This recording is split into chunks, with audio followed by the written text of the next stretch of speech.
The room erupts in chaos, an argument, a betrayal, voices clashing. One man stands silent, his face unreadable, his pulse steady, his will unshaken. Where others panic, he is immovable, like stone. This is not luck. This is not weakness. This is the weapon of the Stoic, and it is the reason he is untouchable.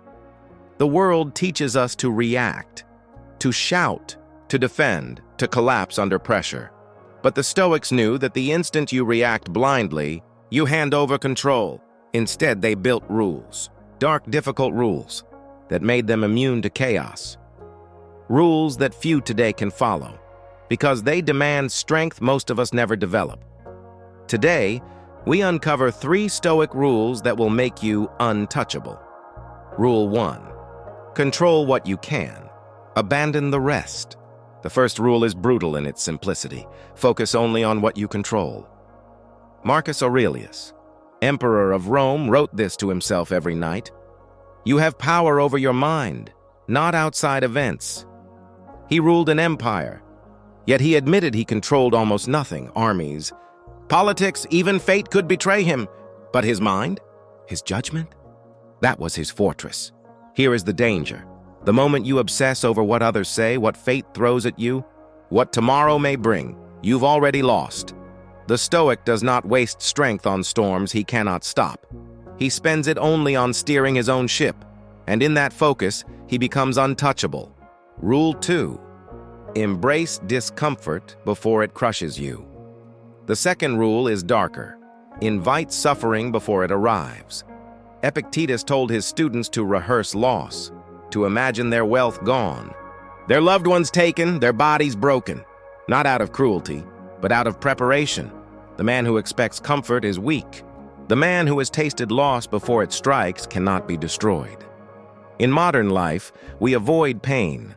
We run from discomfort, numb ourselves with distraction. But the Stoic trains himself daily. Cold, hunger, rejection, insult, he welcomes them. Because when the worst finally comes, he does not break. He simply nods and endures. Rule 3, turn insults into power. The third rule reveals the Stoic's cruelest strength. No insult can touch you unless you accept it. Seneca wrote, an insult is only an insult if you acknowledge it. The crowd may laugh, the enemy may mock, but the Stoic robs them of their weapon by refusing to bleed. Imagine the humiliation. Your enemy strikes, but you give them nothing. No anger, no defense, no wound to savor. In silence, the attacker grows weaker. In composure, you rise higher. This is not passivity. It is dominance disguised as indifference. And it is why Stoics were feared as much as they were respected. Control what you can, and abandon the rest. Embrace discomfort before it arrives, and never let an insult touch you. These 3 rules do not make you gentle. They do not make you popular. They make you untouchable, because when the world rages, when enemies press, when fate itself turns against you, you will stand like stone, and stone does not break. If you want more dark truths about power and survival, subscribe to Dark Wisdom, where philosophy becomes your weapon.